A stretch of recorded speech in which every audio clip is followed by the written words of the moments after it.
নিজের কাজের প্রতি যদি তুমি পূজা দৃষ্টি রাখো, তাহলে তুমি হবে অপ্রতিরোধ্য। তোমার উন্নতি রোধ করা অসম্ভব। তোমার পূজার নিষ্ঠা তোমার ভবিষ্যৎকে সুন্দর করবে। অভ্যাস একান্তই আবশ্যক। তুমি প্রতিদিন অনেকক্ষণ বসে আমার কথা শুনতে পারো, কিন্তু অভ্যাস না করলে এক বিন্দু এগিয়ে যেতে পারবে না।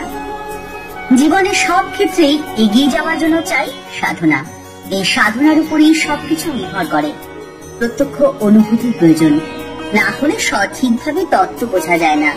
কেবল ব্যাখ্যা ও মতবাদ শুনলেই হবে না, দরকার সাধনা আর অভ্যাসের। মানুষ যে অবস্থায় আছে, ধর্ম যদি তাকে সাহায্য করতে না পারে, তবে ধর্মের বিশেষ কোনো মূল্য নেই। এটি কেবল কিছু মানুষের মতবাদ হিসেবেই থেকে যাবে। ধর্মের সাহায্যে যদি মানব জাতির কল্যাণ করতে হয়, তাহলে ধর্মকে এমন হতে হবে যেন মানুষ যেখানে যে অবস্থাতে আছে সেখানেই তার সাহায্য পেতে পারে। সে দাসত্বে হোক বা পূর্ণ স্বাধীনতায়, সে অধঃপতনে থাকুক বা পবিত্রতার উচ্চ শিখরে, ধর্ম যেন মানব জাতিকে সব সময় সাহায্য করতে পারে। ধার্মিক কে?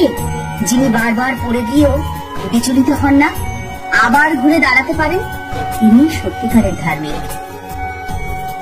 কেউ ধার্মিক না অধার্মিক তা বোঝার খুব সহজ উপায় রয়েছে। তোমাকে দেখতে হবে সেই মানুষটি কতটা নিঃস্বার্থ।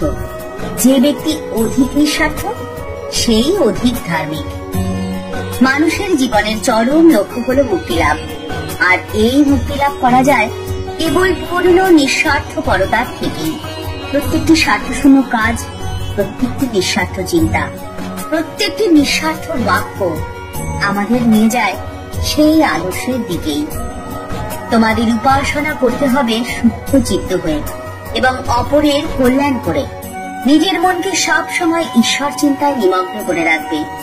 তোমার মনে যদি সদা সর্বদা ঈশ্বরের আবাস হয়, তবে তোমার আর ভয় কিসের? তোমার অমঙ্গল করবে, তোমার অনিষ্ট করবে এমন সাথী কার হবে? মনে রেখো, শুধু মন্দিরে বিগ্রহের মধ্যেই যে ঈশ্বরের অধিষ্ঠান তা কিন্তু নয়। ঈশ্বর বাস করেন তোমার অন্তরে। শুধু মনটি তাকে নিবেদন করো শুদ্ধ চিত্তে, আর জীবনের নৌকোটিকে নির্ভয়ে এগিয়ে নিয়ে যাও।